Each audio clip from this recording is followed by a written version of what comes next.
আসসালামু আলাইকুম। আজকে আমরা হলোবলক গাঁথনির নতুন কিছু টিপস দিব।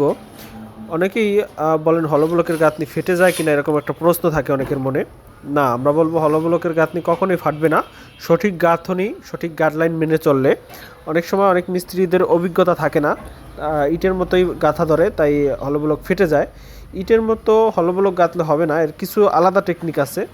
কারণ হলোবলকটা সাইজে বড় হয়, এখানে যে উচ্চতা 8 ইঞ্চি, দুইটা হলোবলক যখন পাশাপাশি বসে গ্যাপটা 8 ইঞ্চি, এটা ফুললি মোটা দিয়ে ভরাট করতে হবে এবং দুই সাইড থেকে কাভারিং করতে হবে।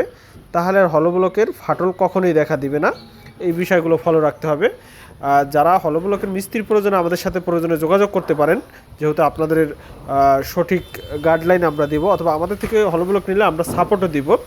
আরও কিছু টেকনিক আছে, হলোবলক ভিজিয়ে নিতে হবে গাঁথনির পূর্বে, এবং দেওয়ালগুলো ভালো করে কিউরিং করতে হবে।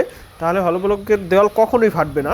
আসলে হলোবলকের কারণে ফাটে না, হলোবলক ফাটে গাঁথনির সমস্যার কারণে বা পানির কিউরিংয়ের কারণে। তাই আমরা এর সমাধানে সঠিক কিউরিং এবং সঠিক মিস্ত্রি দ্বারা, যারা গাঁথনির অভিজ্ঞ অথবা যারা ভালো মানের ব্লক প্রয়োজন, আমাদের সাথে যোগাযোগ করতে পারেন। ধন্যবাদ সবাইকে।